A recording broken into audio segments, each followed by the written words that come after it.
Hello everyone, সবাই কেমন আছো? আশা করি অনেক অনেক ভালো আছো। নতুন একটি ব্লগে সবাইকে অনেক ওয়েলকাম। আজকে সানডে, তো সানডে স্পেশাল কী কী রান্না হচ্ছে তোমাদের সঙ্গে শেয়ার করছি। তো তোমরা পুরো ভিডিওটি কিন্তু দেখতে থাকো। কি হয়েছে বলো। আমি রান্নাঘরে রান্না করছি বাবা, মাছ রান্না করছি। হ্যাঁ হ্যাঁ, কোথায় যাবো?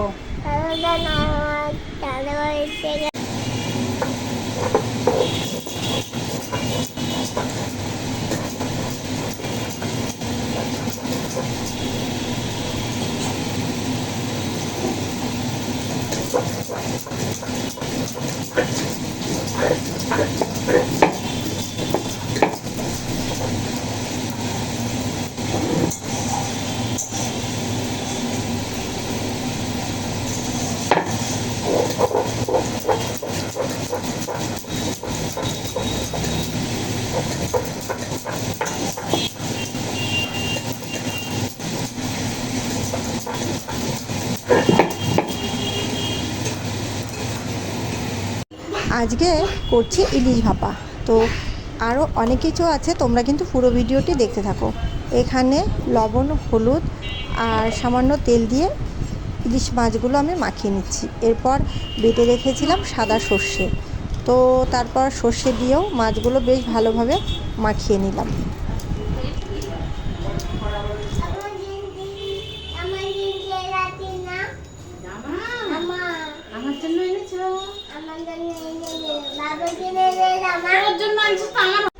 বন্ধুরা, তোমরা যারা ইলিশ ভাপা করো এইভাবে কাঁচা তেল কিন্তু অবশ্যই একটু বেশি পরিমাণে দিয়ে নেবে, আর কিছু কাঁচা লঙ্কা চেরা, তাহলে কিন্তু ইলিশ মাছের টেস্টটা খুব ভালো হয়।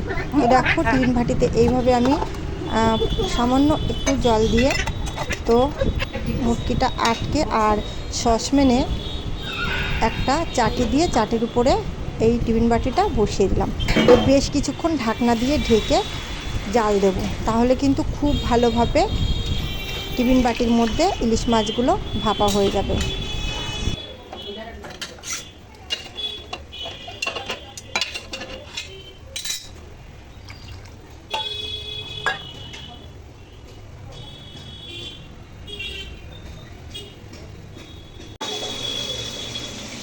রান্নার কিন্তু শেষ নেই। এদিকে সকালে ভাতের সঙ্গে ডালের সঙ্গে একটু ভাজা না হলে নাই হয়।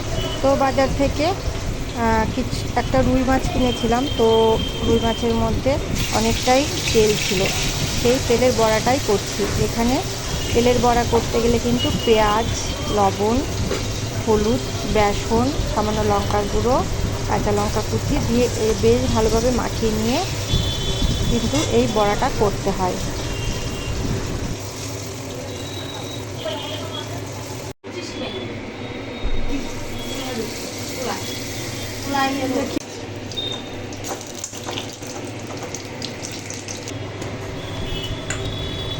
আর এদিকে দু একটা বেগুনি করছি। তো এইসব রান্নার সঙ্গে সঙ্গে এদিকে ইলিশ ভাপাও কিন্তু রেডি সম্পূর্ণ। আর মাসিকে বললাম, তুমি একটু খুলে দাও, প্রচণ্ড গরম লাগছিলো। কিন্তু তো প্রথমে খুলছিল না। এইভাবে দেখো, টিফিন বাটিতে খুন্তি দিয়ে ধাক্কাতে ধাক্কাতে কিন্তু একদম খুলে গেল। তো খুবই সহজ পদ্ধতিতে কিন্তু খুলে গেল। আর কালারটা কিন্তু খুব সুন্দর হয়েছে। তো বন্ধুরা, তোমরাও কিন্তু এইভাবে ইলিশ ভাপা রান্না করে খেতে পারো। তো আজকের এই ব্লগটি কেমন লাগলো অবশ্যই কমেন্ট করে জানাবেন। ভালো লাগলে একটু শেয়ার দিয়ে সঙ্গে থেকো, দেখতে থাকো নিত্য নতুন ভিডিও।